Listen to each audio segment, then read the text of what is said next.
30 मार्च को राजस्थान का foundation day मनाते हैं। 30 मार्च को राजस्थान का फाउंडेशन डे मनाते हैं। कैपिटल जयपुर है। जयपुर को भारत का पेरिस बोलते हैं। जल महल है, हवा महल है। और जंगल महल कहाँ है? पश्चिम बंगाल में। जंगल महल पश्चिम बंगाल में है। जल महल, हवा महल, पिंक सिटी भारत का पेरिस जयपुर में। और जल मंदिर पावापुरी बिहार में है। जल मंदिर की बात करूं तो पावापुरी बिहार में है। आप बताओगे केसरिया बौद्ध स्तूप कहाँ में है? बिहार के पूर्वी चंपारण में है। पूर्वी चंपारण में है केसरिया बौद्ध स्तूप, बिहार के पूर्वी चंपारण में है। और वहीं पर विश्व का सबसे बड़ा रामायण टेम्पल बनेगा। पूर्वी चंपारण में ही विश्व का सबसे बड़ा रामायण टेम्पल बनेगा। आप बताओगे पुनौरा धाम टेम्पल कहाँ में है?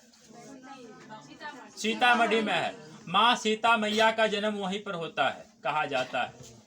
पुनौरा धाम टेम्पल सीतामढ़ी में है और माँ सीता का जन्म वहीं पर होता है।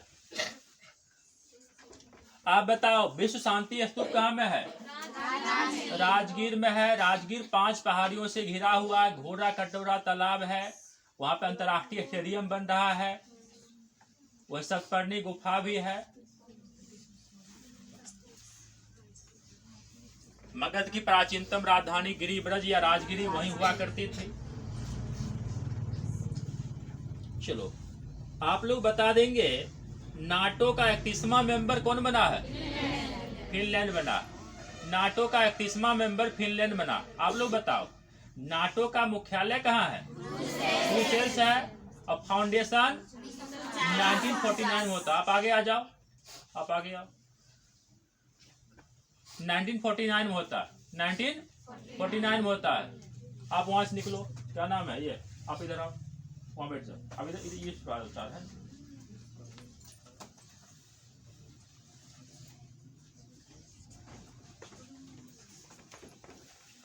नाटो का स्थापना 1949 में होता है। मुख्यालय ब्रुसेल्स है। फुल फॉर्म होता है नॉर्थ अटलांटिक ट्रीटी ऑर्गेनाइजेशन होता है। अटलांटिक वाले जो भी पोर्शन है, ये अटलांटिक एस आकृति वाला महासागर है, ओशन है। और इसके ऊपरी वाला पास नॉर्थ अटलांटिक के आसपास एक है जो भी कंट्री है वो इसका मेंबर है। तो 31वां मेंबर जो बन गया फिनलैंड बना है। ये बताओगे तापमान वृद्धि में सबसे ज्यादा योगदान किस देश का है? यूएसए का है। बी बताओ यूएसए का सबसे बड़ा स्टेट कौन सा है? अलास्का है। यूएसए का सबसे बड़ा स्टेट अलास्का है। बताओ जागरोस पर्वत कहाँ में, किस देश में? ईरान में। जागरोस की बात करूं तो ईरान में है। जागरोस को सुल्तान ज्वालामुखी कहाँ में? ईरान में। को सुल्तान ज्वालामुखी ईरान में है। अनाटोलिया का पठार कहाँ में है? अब उसका नाम तुर्कीये हो गया। अब उसका नाम तुर्कीये हो चुका है। उसका नाम तुर्कीये हो चुका है। उसका नाम तुर्कीये हो चुका है। बाबा साहब का जयंती कब मनाते हो? ठीक है। स्टैचू ऑफ नॉलेज कहाँ में बना है? लातूर महाराष्ट्र। बाबा साहब की 70 फीट ऊंची स्टैचू है। और बाबा साहब की सबसे ऊंची स्टैचू 125 फीट ऊंची कहाँ लगाई गई है? तेलंगाना के हैदराबाद के पास हुसैन सागर झील के बगल में सेटअप हुआ है। आप बताओगे भगवान हनुमान जी की 54 फीट ऊंची प्रतिमा कहाँ में सेटअप हुआ? गुजरात में सेटअप हुआ। हनुमान जी की 54 फीट ऊंची प्रतिमा गुजरात में सेटअप हुआ है। बताओगे बसोहली पेंटिंग को जीआई टैग मिलता है। जीआई का फुल फॉर्म होता है ज्योग्राफिकल आइडेंटिफिकेशन होता है। शुरुआत 2004 में पहली बार दिया गया था। दार्जिलिंग के सफेद चाय को दिया गया था। और इसका स्थापना 2003 में होता। मुख्यालय चेन्नई में है। और 10 वर्ष के लिए दी जाती है। तो बताओगे तो कहाँ के बसोहली पेंटिंग को जीआई टैग मिलता है? जम्मू कश्मीर के बसोहली पेंटिंग को जीआई टैग मिला है। आप बताओगे कहाँ के मिथिला मखाना को जीआई टैग मिला? जिला का नाम बताना है। दरभंगा, दरभंगा के मिथिला मखाना को जीआई टैग मिला। दरभंगा के मिथिला मखाना को भी बताओगे। बिहार का दूसरा तारामंडल कहाँ खोला गया? दरभंगा में खोला गया। बिहार का दूसरा तारामंडल दरभंगा में खोला गया। ये बताओगे मिथिला हाट बिहार के किस जिला में है? गजब का बनाया है। मिथिला हाट जो है बिहार के मधुबनी जिला में। लगेगा कि हम विदेश में आ गए हैं, इतना अच्छा बनाया गया। मिथिला हाट बिहार के मधुबनी जिला में है। गजब का बनाया है। शाम के वक्त जाओ, लाइटिंग इतना अच्छा है ना, गजब लगा कि हम विदेश में आ गए हैं। भी बताओगे 75वां गणतंत्र दिवस समारोह कब होगा? होगा। तो आपको बता देना है इसके चीफ गेस्ट कौन होंगे? इसका नाम ठीक है, मैक्रोन साहब होंगे, फ्रांस के राष्ट्रपति होंगे। ये बताओगे कहाँ के वुड कार्विंग को जीआई टैग मिला? लद्दाख के वुड कार्विंग को जीआई टैग मिला। लद्दाख के वुड कार्विंग को जीआई टैग मिला। लद्दाख के वुड कार्विंग को जीआई टैग मिला। आप बताओ फीफा का संबंध फुटबॉल से है, तो फीफा रैंकिंग में पहला स्थान पर कौन सा देश है? अर्जेंटीना है। अर्जेंटीना है, ये साउथ अमेरिका की कंट्री है। अर्जेंटीना मांस का सबसे बड़ा उत्पादक कंट्री है। अर्जेंटीना में कौन सा घास का मैदान है? अर्जेंटीना, देखो ये बाबू अर्जेंटीना है, यहाँ पे पंपास घास का मैदान है। ये बता देना दुनिया की सबसे लंबी पर्वतमाला कौन सी है? दुनिया की दूसरी सबसे लंबी पूछा हूं। हाँ,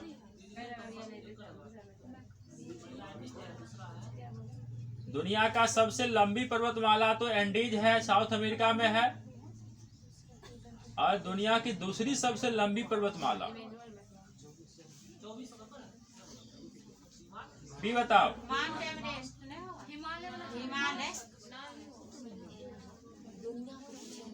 उत्तरी अमेरिका में कौन सा पर्वतमाला है? रॉकीज पर्वतमाला दुनिया का दूसरा सबसे लंबा पर्वतमाला है। दुनिया का देखो कुछ नहीं है, इतना इसे देखो सबसे लंबा एंडी साउथ अमेरिका में है, इसी का दियाद है ऊपर में उत्तरी अमेरिका। तो यहाँ पे रॉकी पर्वतमाला दुनिया का दूसरा सबसे लंबी पर्वतमाला है। और हिमालय तो दुनिया का सबसे ऊंचा, इसमें नहीं मिलेगा किताब।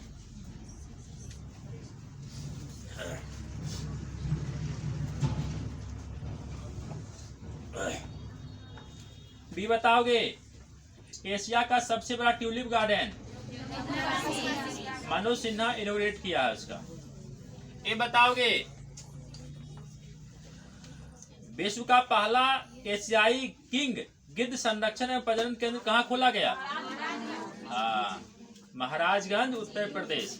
महाराजगंज उत्तर प्रदेश में। अगला क्वेश्चन होगा, आप लोग बता देंगे अमित शाह जी जो देश के पहले सहकारिता मंत्री हैं और देश के वर्तमान गृह मंत्री भी हैं, इन्होंने वाइब्रेंट विलेज प्रोग्राम का लॉन्चिंग कहां से किया? अरुणाचल प्रदेश से लॉन्चिंग किया। इसका पहले नाम नेफा हुआ करता था, नॉर्थ ईस्ट फ्रंटियर एजेंसी हुआ करता था। Vibrant village programme Arunachal Pradesh से शुरुआत होता है। आप बताओगे कहाँ के लंगड़ा आम को जीआई टैग मिलता? ठीक है, बनारस के लंगड़ा मालदा को जीआई टैग मिलता है।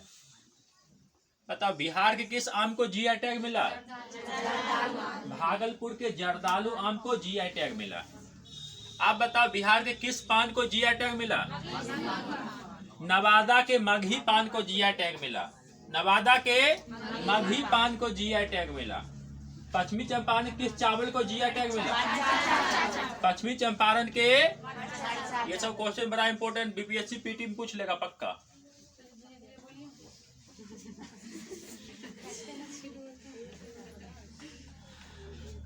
अब पूरा रिकॉर्ड कर दे रहे हैं, समझ गए? पूरा जो है ये जो डिस्कशन को पूरा रिकॉर्ड कर दे रहे हैं। जहाँ छूट रहा तो रिकॉर्डिंग से आप लोग देख कर नोट कर लेना। तो ये पश्चिमी चंपारण के मरचा चावल को जीआई टैग मिला। आप बताओगे और बांका किस चावल को जीआई टैग मिला है? बांका के कतरनी चावल को जीआई टैग मिला। मंदार महोत्सव कहाँ में होता है? कौन महीना में होता है? अभी ये मकर संक्रांति में लगता है।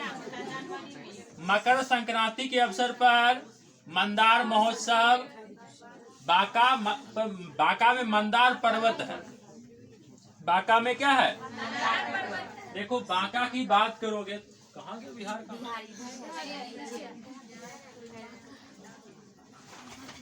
यहाँ पे देखिए ये बांका रहा है। तो बांका में मंदार पर्वत है और मंदार पर्वत के टॉप पे जैन गुरु का जो है जैन टेम्पल है। काफी विवाद भी चल रहा है अभी लेकर। वहां पे नीचे में पापहरनी जलाशय भी है। पापहरनी जलाशय है। ये क्वेश्चन 10वीं में पूछा गया था कि बिहार के किस जिला में मंदार पर्वत है। 10वीं बोर्ड में पूछा हुआ। तो वहीं पे मकर संक्रांति के दौरान जो है ना मंदार महोत्सव होता है। मंदार महोत्सव होता है। बताओगे बिहार के किस लीची को जीआई टैग मिला? मुजफ्फरपुर के शाही लीची को जीआई टैग मिला है। लीची का हम लोग एरिल खाते हैं। क्या खाते हो? मुजफ्फरपुर में राष्ट्रीय लीची अनुसंधान केंद्र है। लीची नगर होगा तो लीची का सबसे बड़ा उत्पादक देश चाइना है और सेकंड पोजीशन पे इंडिया है। और इंडिया में सबसे बड़ा उत्पादक स्टेट होगा तो बिहार होगा। और डिस्ट्रिक्ट में नंबर 1 होगा तो मुजफ्फरपुर और सेकंड में समस्तीपुर होगा। आपका रोसड़ा सेकंड में हो जाएगा। रोसड़ा में कितना लीची का बागान, अब तो कट गया ना, पहले और ज्यादा था। और एक असम के है ना, असम के तेजपुर लीची को भी जीआई टैग मिला। अब बता सुरमा घाटी किस लिए फेमस है? सुरमा घाटी किस लिए फेमस है? ये बताओ।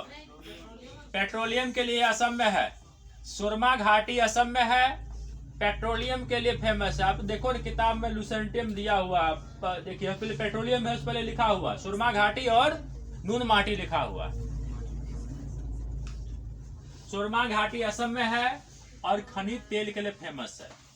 ये बताओ पेट्रोलियम का सबसे बड़ा उत्पादक राज्य बताओ आप लोग। पेट्रोलियम का सबसे बड़ा उत्पादक राज्य राजस्थान है और प्राकृतिक गैस में असम है। प्राकृतिक गैस में असम है। आप बताओगे पेट्रोलियम जो है ना किस चट्टान पाई जाती है? कोयला और पेट्रोलियम। अब शादी ऑप्शन नहीं होगा तो परदार चट्टान मार सकते हो। ये क्वेश्चन बीपीएससी टीआरई 2 में पूछा हुआ। बीपीएससी टीआरई 2 में पूछा हुआ। आप बताओगे पेट्रोलियम जो है ना किस युग के चट्टान पाई जाती है? पेट्रोलियम किस युग के चट्टान में पाई जाती है? फिर टर्सरी युग के चट्टान में पाई जाती है। देखो इधर जो नॉर्थ ईस्ट में जो भी इधर है ना, इधर टर्सरी युग है, इधर गोंडवाना लैंड है। साउथ इंडिया कौन सा है? इसीलिए गोंडवाना लैंड में रहने वाला लोग गोंड कहलाया। भारत की सबसे प्राचीन जनजाति गोंड है, सबसे बड़ी भील है।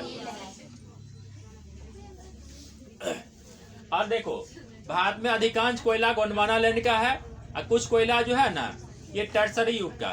कुछ कोयला जो भी कोयला इधर होगा नॉर्थ ईस्ट में वो टर्सरी युग का कोयला होगा। चलो क्वेश्चन किनका होगा? सीसा का सबसे बड़ा उत्पादक राज्य राजस्थान। बालू में सीसा रहता है। बालू में क्या रहता है? शीशा कन चमकते रहता है ना। तो राजस्थान में पूरा मरुस्थल है। आप बताओगे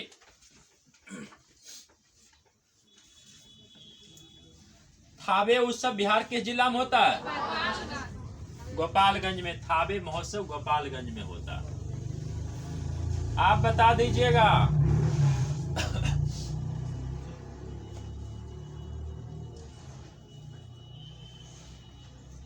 रेल दिवस कब मनाते हो?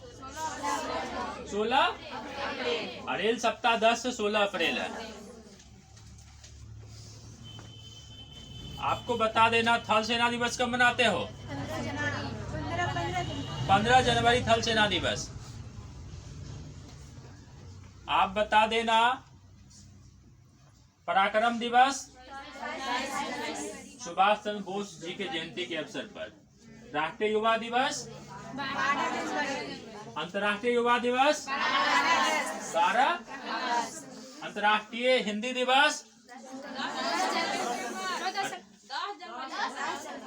राष्ट्रीय होगा तो 14 सितंबर होगा। राष्ट्रीय होगा तो 14। चलो आप लोग बताइएगा हिम संरक्षण अभियान HP है। हिम संरक्षण अभियान HP है। सुहेलवा अभ्यारण्य किस राज्य में है? ठीक है। सुहेलवा अभ्यारण्य में है ना, बाघ को फोटोग्राफ प्रमाण पत्र दिया गया, इसलिए काफी चर्चा में। टाइगर को वहां पर फोटोग्राफ सर्टिफिकेट दिया गया कि हाँ फलना नाम का बाघ है, इतना नंबर बाघ का। सुहेलवा उत्तर प्रदेश में, सुहेलवा यूपी में है। किस राज्य के गोंड पेंटिंग को जीआई टैग मिला? एक है MP के गोंड पेंटिंग को जीआई टैग मिला है। MP के गोंड पेंटिंग को जीआई टैग मिला है।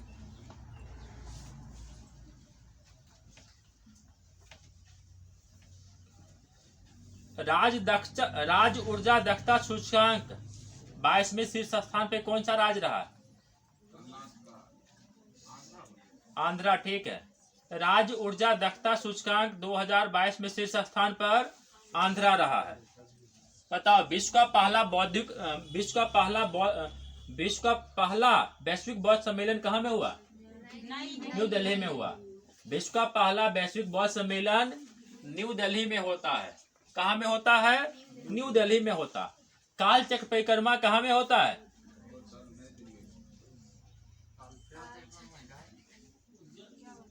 भी बताओ। बोध गया में होता। काल चक्र परिक्रमा यानी तिब्बती धर्मगुरु दलाई लामा साहब अभी आए हुए हैं वहां पर बोध गया में। महाबोधि टेम्पल है, वहीं पे काल चक्र परिक्रमा होता है जो बौद्ध धर्म से कंसर्निंग है।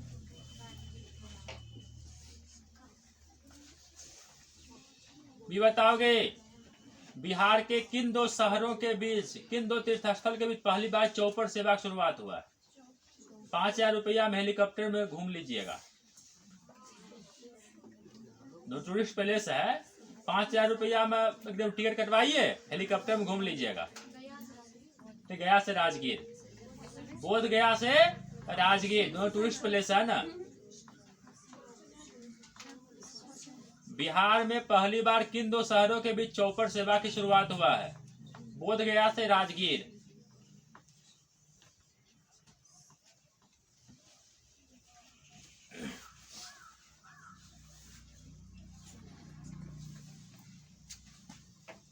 अब देखो बोध गया से राजगीर आने में भी 3000-4000 से कम ले लेगा कोई भी गाड़ी 4 व्हीलर।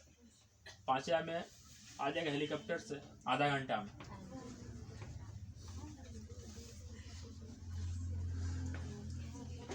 चलो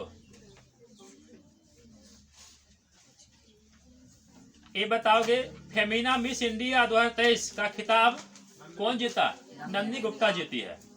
फेमिना मिस इंडिया 2023 का खिताब नंदिनी गुप्ता जीती है।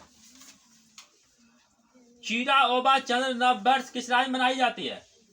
चीरा ओबा नववर्ष मणिपुर मैती समुदाय, मणिपुर में मैती समुदाय मनाती है।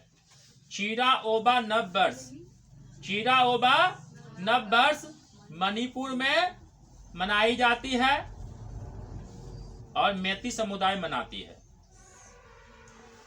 बताओगे ग्रुप? भारत गौरव पर्यटक ट्रेन का हरी झंडी कहाँ दिखाया गया? कि न्यू दिल्ली दिखाई गई? अरे सब बैठल रहेगा नई दिल्ली में तो कहाँ दिखाएगा? कुछ ऐसा क्वेश्चन है ना, नहीं भी जानते तो कॉमन सेंस आप लोग तगड़ा बनाइए। देखो ना, प्रियांगी मेहता टॉप कर गई बीपीएससी में, पहली बार में टॉप कर गई, कहीं कोचिंग वोचिंग नहीं ली। बताओ, सब कोचिंग वाला भट्ठा बैठा दी है।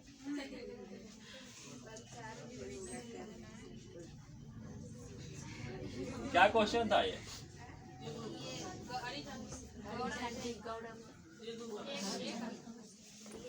और यूपीएस देखो, द करंट बच्चा 18 में इंटरमीडिएट और सेकेंड टॉपर है बिहार की वो, और फर्स्ट टाइम बीपीएससी दी, फर्स्ट टाइम में करेक्ट कर गई। तो 22 में अभी स्नातक की है बीएचयू से, पॉलिटिकल साइंस से, लेकिन इंग्लिश मीडियम से पढ़ी है, 10वीं तक सीबीएसई बोर्ड से पढ़ी है, इंग्लिश मीडियम में लिखी है। बताओ, टॉप कर गई सब। कहीं मॉक टेस्ट भी देने नहीं गई है, कहीं भी नहीं गई है। कोई कोचिंग वाला झूठा प्रचार करता हमारे यहाँ पढ़ी, कहीं नहीं पढ़ी है वो।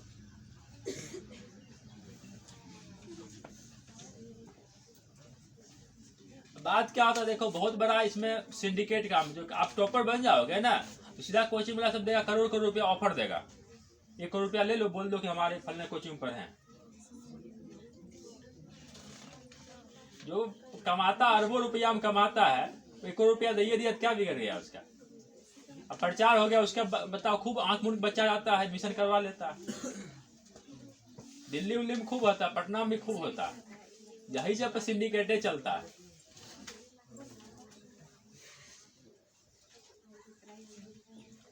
बताओगे?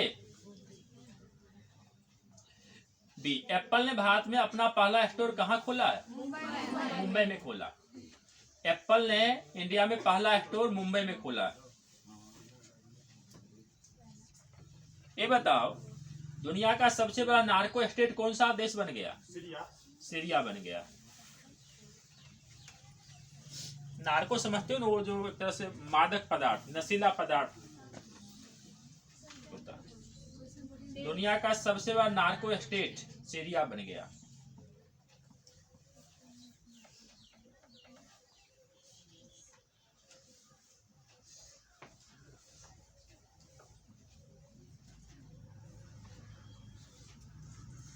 सलोखा योजना किस राज्य में लागू हुआ?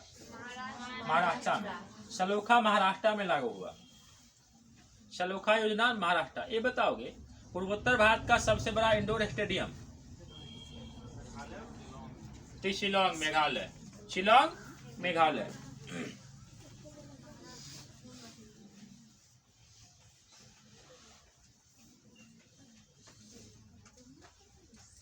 माउंट अन्नपूर्णा चढ़ने वाला पहला भारतीय कौन बना है? ठीक है, अर्जुन वाजपेयी है। माउंट अन्नपूर्णा शायद नेपाल में है ना, और ये चढ़ने वाला पहला इंडियन, ये अर्जुन वाजपेयी शायद महाराष्ट्र का है।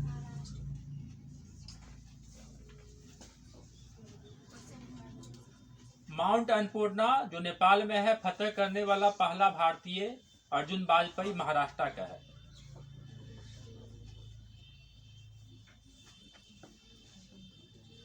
बताओगे, हुडको पुरस्कार, स्वच्छता के लिए हुडको पुरस्कार 23 किस राज्य को मिला?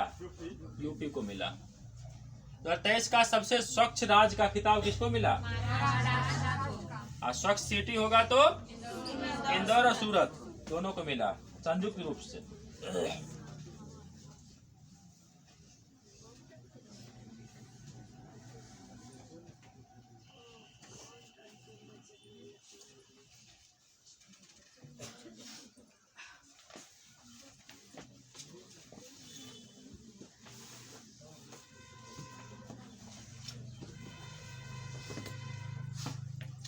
चलो, क्वेश्चन किनका होगा?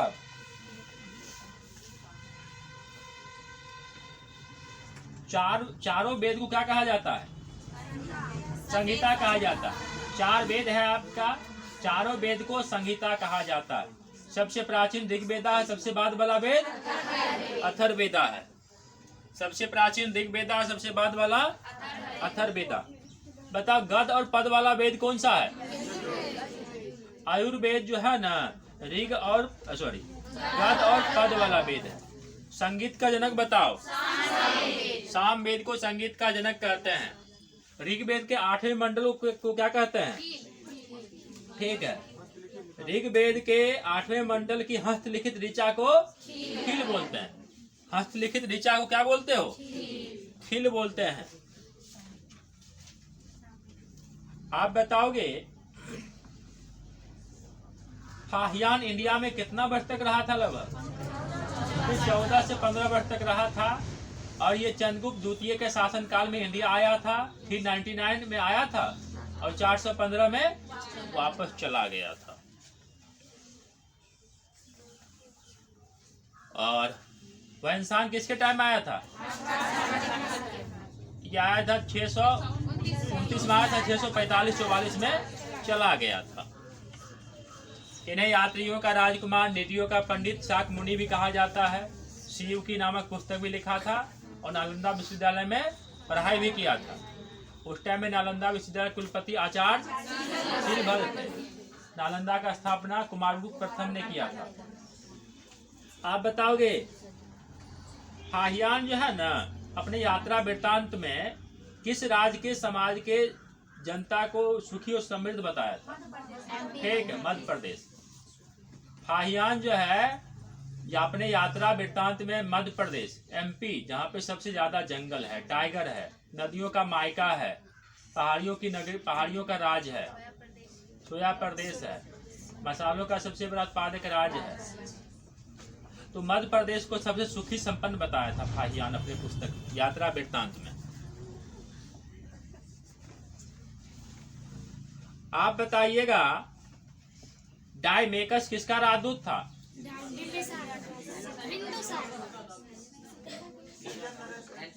ठीक है, सीरिया का नरेश एंटीओकस का राजदूत था, जो बिंदुसार के दरबार में आया था। जो बिंदुसार के दरबार में आया था।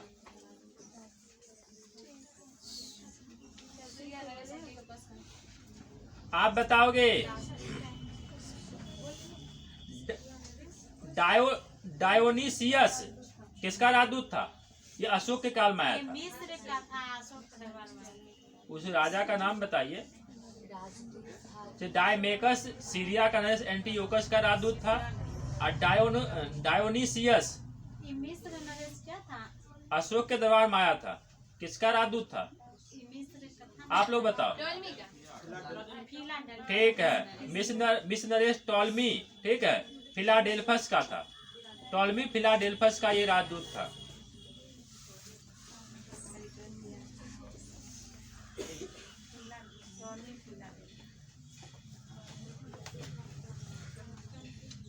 तंगयूर पुस्तक कौन लिखा है?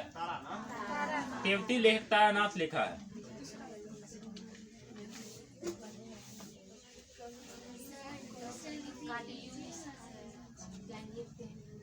कांगियूर और तंगयूर पुस्तक तारानाथ लिखा, तिब्बती लेखक है।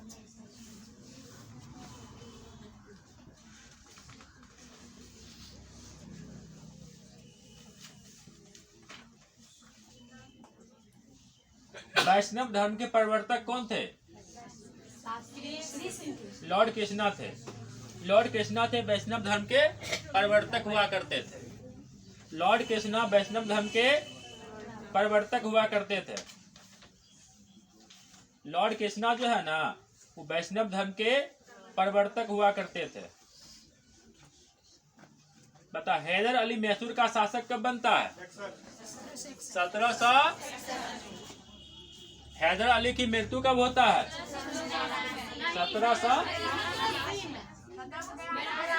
1782 में द्वितीय आंग्ल मैसूर युद्ध के दौरान होता है। ये बताओगे। और टीपू का मृत्यु कब होता है? 1799 में होता है। चतुर्थ आंग्ल मैसूर युद्ध के दौरान होता है। श्रीरंगपट्टनम में स्वतंत्रता का वृक्ष कौन लगाया था?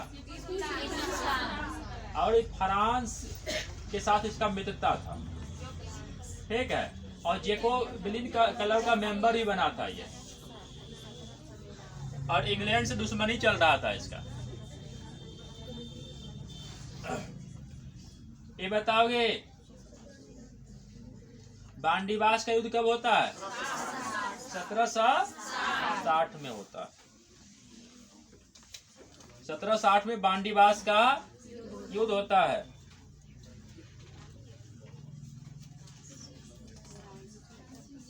बताओगे बंगाल में स्वदेशी आंदोलन की घोषणा कब हुई थी? बंगाल विभाजन के विरोध में स्वदेशी आंदोलन की घोषणा हुई थी। 7 अगस्त 1905। ठीक है, देखो 20 जुलाई को बंगाल विभाजन का घोषणा होता है। 7 अगस्त को बंगाल विभाजन के विरोध में स्वदेशी आंदोलन होता है। और बंगाल विभाजन प्रभावी होगा ना 16 अक्टूबर को प्रभावी होता 1905 को।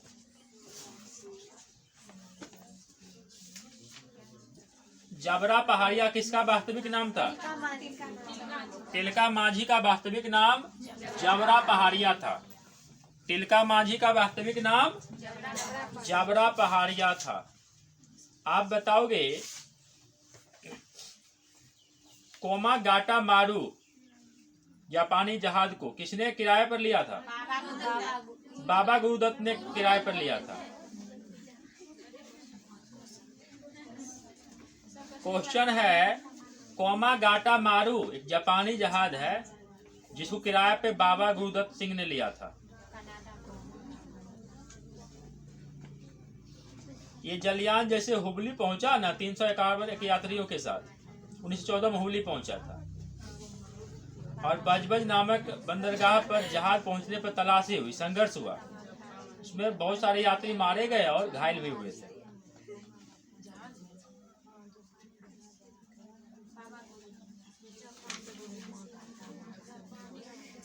जापान था, यात्रा कनाडा किया था। ये बताओगे बाबा गुरुदत्त। न्यू इंडिया और कॉमनवेल्थ के संपादक जो है ना एनी बेसेंट साहिबा थे। तो बताना है इसमें कौन जो दैनिक है, कौन साप्ताहिक पत्रिका?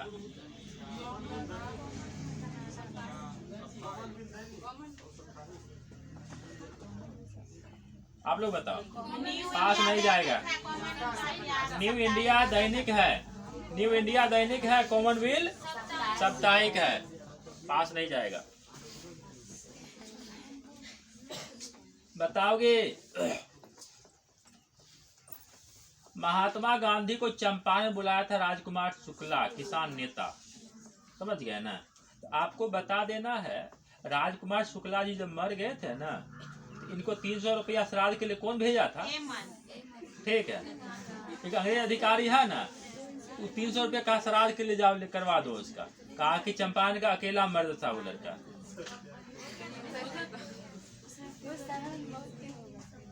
300 रुपया समझते हो उस टाइम का? अभी का 3 लाख से भी ज्यादा होगा। रोज नहीं भेजा था रानी लक्ष्मीबाई ने श्राद्ध क्रम के लिए 150 रुपया। 150 रुपया। चलो आप बताओगे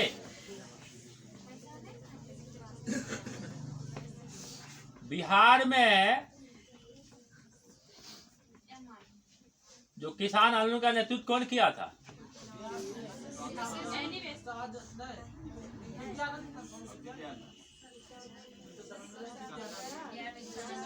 आप लोग बताइए।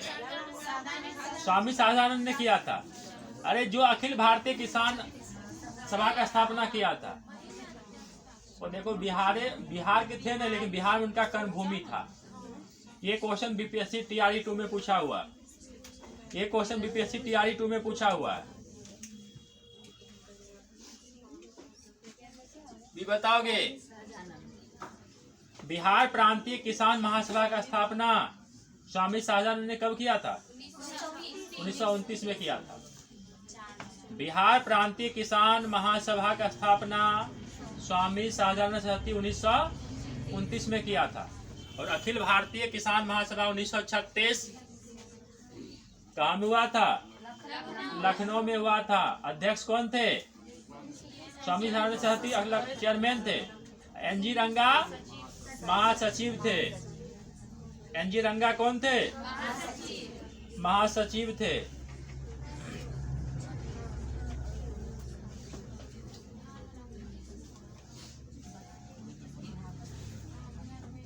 आप बताइएगा क्वेश्चन किनका होगा, ये का होगा।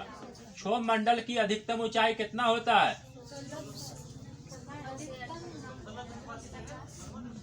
क्षोभ मंडल की अधिकतम ऊंचाई कितना किलोमीटर बताइए आप लोग? 18 किलोमीटर। क्षोभ मंडल की न्यूनतम ऊंचाई 8 किलोमीटर, अधिकतम 18 है। 18 8 26, 26/2 13 उसका औसत ऊंचाई है। वायुमंडल का सबसे निचला मंडल क्षोभ मंडल है। इसका अधिकतम ऊंचाई 18 किलोमीटर, न्यूनतम 8 है, औसत होगा तो 13 किलोमीटर। यहाँ पे मौसमी घटनाएं, बादल गरजना, वर्षा का होना, तमाम चीजें क्षोभ मंडल में होता है। आप बताओगे क्षोभ मंडल की अधिकतम ऊंचाई जो है ना, अधिकतम मोटाई किस महीना में होता है? ठीक है, क्षोभ में ध्यान दीजिएगा। ऐसी गर्मी में हवा गर्म होता तो ऊपर उठ जाता। अभी ठंडा मौसम है, हवा ठंडा है, देखिए पूरा ऐसे फॉग लगा हुआ, ठंडा सब नीचे में बैठ जाता। यही गर्मी रहता है ना, सब बाष्प बन क्या होता, उड़ जाता। जैसे ही थोड़ा धूप होगा देखिए सब उड़ जाएगा। तो क्षोभ मंडल की अधिकतम ऊंचाई गर्मी के मौसम में होता है और न्यूनतम मोटाई ठंडा के मौसम में होता है।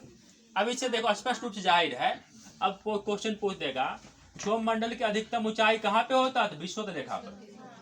विषुवत रेखा पर क्षोभ मंडल की अधिकतम ऊंचाई होता है, और उधर पोल पर ठंडा रहता है, पोल पर क्या होगा, कम मोटाई होगा।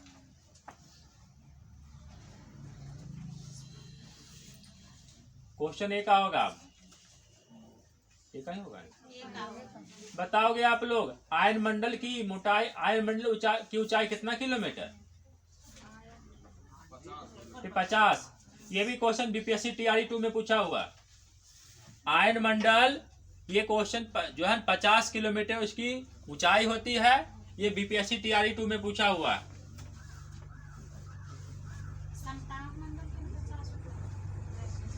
क्या 50 बोल दिए क्या आप लोग? गलत हो गया आप लोग। 80 से 640 होता है इसका। 80 से 640 होता है। और समताप मंडल की ऊंचाई 50 किलोमीटर होती है। समताप मंडल की 50 होती है और आयन मंडल की 80 से लेकर 640 किलोमीटर तक होती है।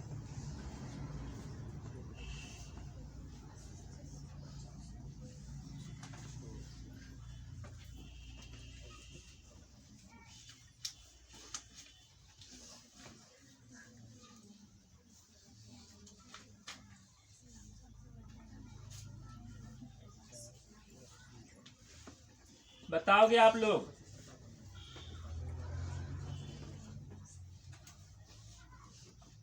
टाइफून तूफान जो है ना कहाँ से उठता है?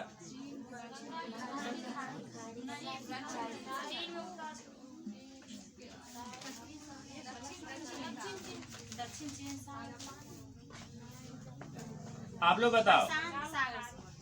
ये प्रशांत महासागर। टाइफून जो है ना, अब देखो यहाँ पे चाइना है, इसके पूर्व में कौन? प्रशांत महासागर है ना, इसके दक्षिण में दक्षिण चीन सागर है।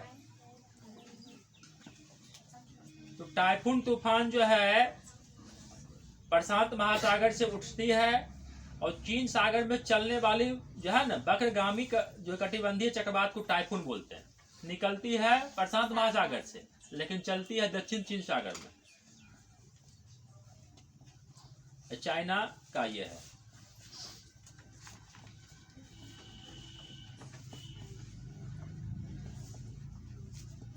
आप बताओ टार्नेडो कहाँ की तूफान है?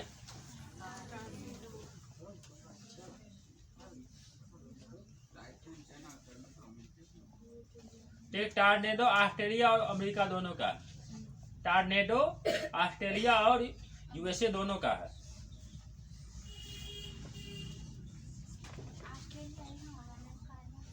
उधर कैसे पृथ्वी पूरा गोल है ना। ये देखिए अमेरिका ये दोनों एक जगह एक ही जोड़ दीजिएगा कैसे होगा। अब कहिएगा, देखिए अलास्का यहाँ भी है, ये दोनों जुड़ जाएगा ना।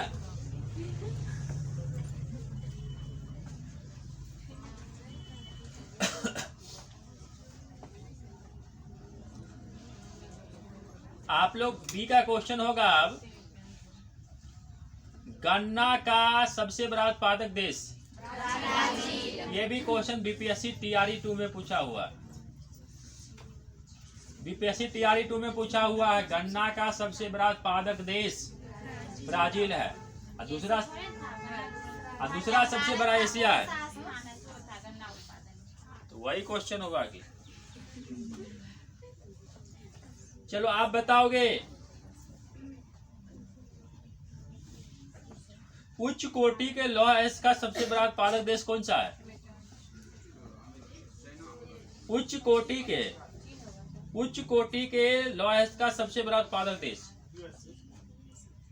आप लोग बताइए। ब्राजील है। उच्च कोटि के लौह अयस्क का सबसे बड़ा उत्पादक देश होगा तो ब्राजील होगा। वैसे लोहा में ऑस्ट्रेलिया है। वैसे लोहा में कौन सा देश है? ऑस्ट्रेलिया है।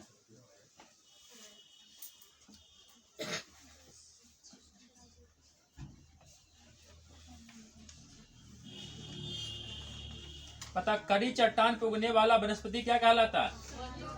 लिथोफाइटा। कड़ी चट्टान पे उगने वाला वनस्पति लिथोफाइट कहलाती है।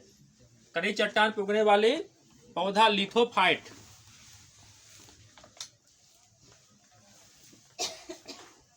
आप लोग बताओगे, नमकीन क्षेत्र में उगने वाले वनस्पति हेलोफाइट है। जैसे वहां देखो गुजरात नमकीन एरिया है, वहां पे क्या होगा?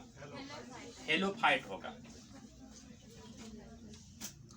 आप बताओगे कि देश को लिली का देश कहते हैं?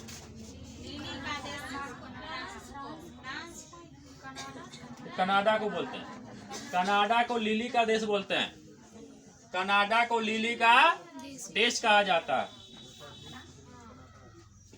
मोतियों का द्वीप बताओ। बहरीन को मोतियों का द्वीप कहा जाता है। भी बताओगे, दुनिया का सबसे बड़ा प्रायद्वीप अरब प्रायद्वीप है। दुनिया का सबसे बड़ा प्रायद्वीप अरब प्रायद्वीप है। ये बताओगे, दुनिया का दूसरा सबसे बड़ा द्वीप कौन सा है?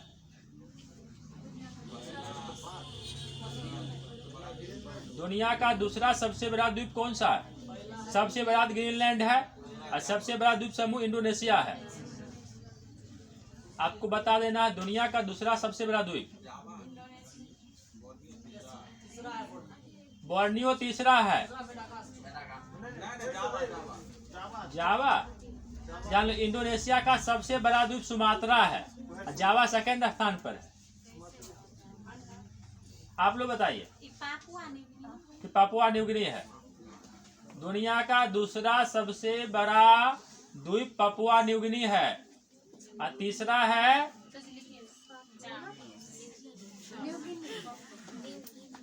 Papua New Guinea. पापुआ होता, पापुआ न्यू गिनी। देखो, इस दो देश में फैला हुआ। पापुआ न्यू गिनी है ना, खुद का देश है, और इसका आधा भाग जो है ना, ये इंडोनेशिया में आता। आधा भाग कहाँ आता? देखो, यहाँ पे पापुआ न्यू गिनी है। यहाँ पे लोग सांप भी खा जाता है।